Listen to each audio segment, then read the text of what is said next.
আমি জর্ডানে যাইতেছি। জর্ডানে আমি একবার গেছিলাম, আমি 10 বছর থেকেও আসছি।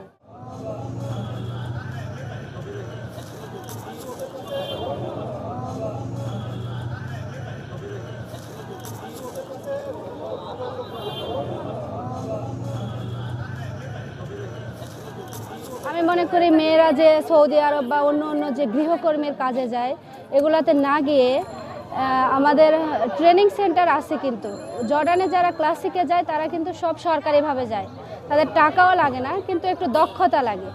ওখানে গিয়ে যদি আমরা 2 মাসে 3 মাসে যার যতটুকু সময় লাগে যদি ট্রেনিং নিয়ে দক্ষভাবে আমরা বিদেশে যাই, তো আমরা কোনো প্রতারিত শিকার হব না, কোনো হ্যারাস হব না, আমরা ভালোভাবে গিয়ে কাজ করে আসতে পারব। আর আমি যখন প্রথম গিয়েছিলাম আমি শুধু মাথা নাড়তাম, যদি কিছু বুঝতাম মাথা নাড়তাম, কোনো কিছু বুঝতাম না।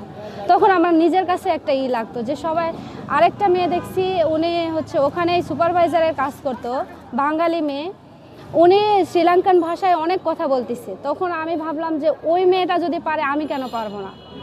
তখন আমার ভিতরে একটা চলে আসলো, তখন আমি আস্তে আস্তে শিখলাম।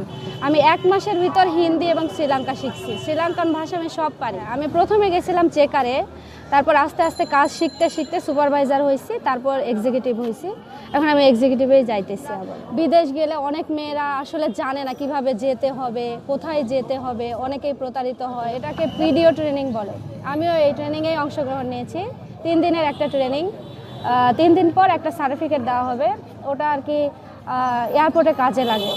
ভালো, জর্ডানে আমি এরকম কোনো গার্মেন্টস কোম্পানিতে শুনি নাই যে মেয়েরা হ্যারাস হচ্ছে, গার্মেন্টস কোম্পানিতে এরকম শুনি নাই। জর্ডানে গার্মেন্টসে যারা যায় ভালোই আছে, তারা এরকমই শুনছি।